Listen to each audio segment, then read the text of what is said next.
Hi, good evening, friends. I'm Zach Fox. One of the most unique setups for an athletic facility is getting a major glow-up. St. Andrews High School has a field that incorporates football, flag football, baseball, and soccer. But having grass with all of those sports constantly, well, it creates a ton of upkeep. And today, the school broke ground on the first phase of their Foundation of Our Future capital campaign, successfully raising over $3.5 million so far.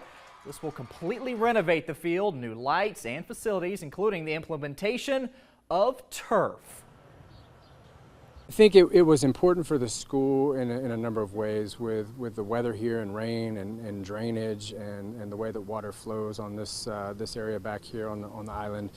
We'd have some days where it's just mud and puddles and everything out here, and it's tough when you have to ask your football or your flag football or your soccer kids to go inside and practice on a gym floor that's just not their surface. So for us to be able to have the ability to know that unless it's lightning, we're going to be able to come out here and practice or play every day. Just super excited. We feel like it's a game-changing project for our school and our community, with the number of sports and kids and coaches that are out here each day, each week, each year, and the ability to have just an outstanding surface for our kids and our coaches to have a great experience through athletics here. We're about as excited as you can be.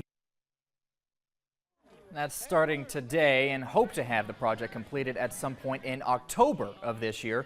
But with football right around the corner, the Lions have 3 home games scheduled before October, and they plan to play those games at Morris Field and Daffin Park near Grayson Stadium, with hopes of being completed towards the end of the football season. Thankfully, Coach Wes Worthington, well, he has some experience with that. Done this before at a previous school where we had games at a city field for an entire year, actually, and we made it work.